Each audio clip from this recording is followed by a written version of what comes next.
Kota baru Nusantara akan menggantikan ibu kota Indonesia saat ini, Jakarta. Sejak tahun 1950-an, pemerintah Indonesia telah membicarakan pemindahan ibu kota administratif negara dari Jakarta. Pada Januari 2022, Badan Legislatif Negara akhirnya mengesahkan RUU untuk memindahkan ibu kota ke situs hutan yang jaraknya lebih dari 2.000 km. Kira-kira mengapa pemerintah bersedia menghabiskan begitu banyak uang dan upaya untuk memindahkan ibu kota negara ke wilayah yang begitu jauh ini? Kapan itu akan terjadi? Well, Jakarta terkenal dengan kepadatan dan polusi, penuh kebisingan dan asap sepeda motor dengan hampir 11 juta penduduk di kota dan sekitar 30 juta di wilayah perkotaan yang lebih luas.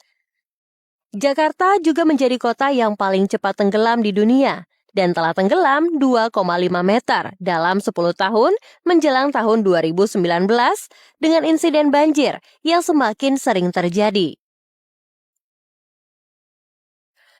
Badan Riset dan Inovasi Nasional Indonesia baru-baru ini menerbitkan sebuah studi di mana mereka memperkirakan bahwa 25% Jakarta akan berada di bawah air pada tahun 2050. Kecuali tindakan drastis diambil. Studi tersebut mengidentifikasi penyebab utamanya penurunan muka tanah Jakarta, yakni akibat penggunaan air secara berlebihan. Perubahan iklim yang membuat permukaan laut naik, dan sering terjadinya cuaca ekstrim yang menyebabkan banjir bandang, baik dari laut maupun dari hulu sungai. Bahkan beberapa rumah dan sebuah tempat ibadah telah hilang di telan laut. Meskipun sedang berlangsungnya pembangunan tanggul laut sepanjang 47 km di sepanjang garis pantai yang tenggelam. Situasi putus asa Jakarta adalah alasan utama pemerintah Indonesia untuk membangun ibu kota baru di Pulau Kalimantan. Saat ini, pembangunan ibu kota di hutan Kalimantan telah memasuki tahap konstruksi pertama.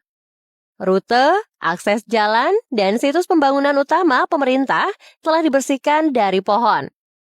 Kota baru ini akan disebut Nusantara yang dibangun di atas lahan seluas 2.500 km persegi atau 3 kali ukuran kota New York. Ada banyak alasan untuk menempatkan Nusantara di Kalimantan karena secara geografis lebih berada di tengah dan mewakili Indonesia secara budaya daripada Jakarta di Pulau Jawa.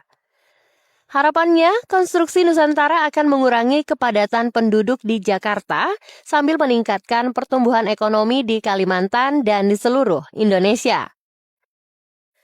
Selain itu, Kalimantan mengalami tingkat kejadian bencana alam yang jauh lebih rendah dibandingkan dengan dataran rendah Jawa dan pulau-pulau lain yang rawan banjir, gempa bumi, dan letusan gunung berapi. Kota baru ini akan dibangun dalam 5 tahap.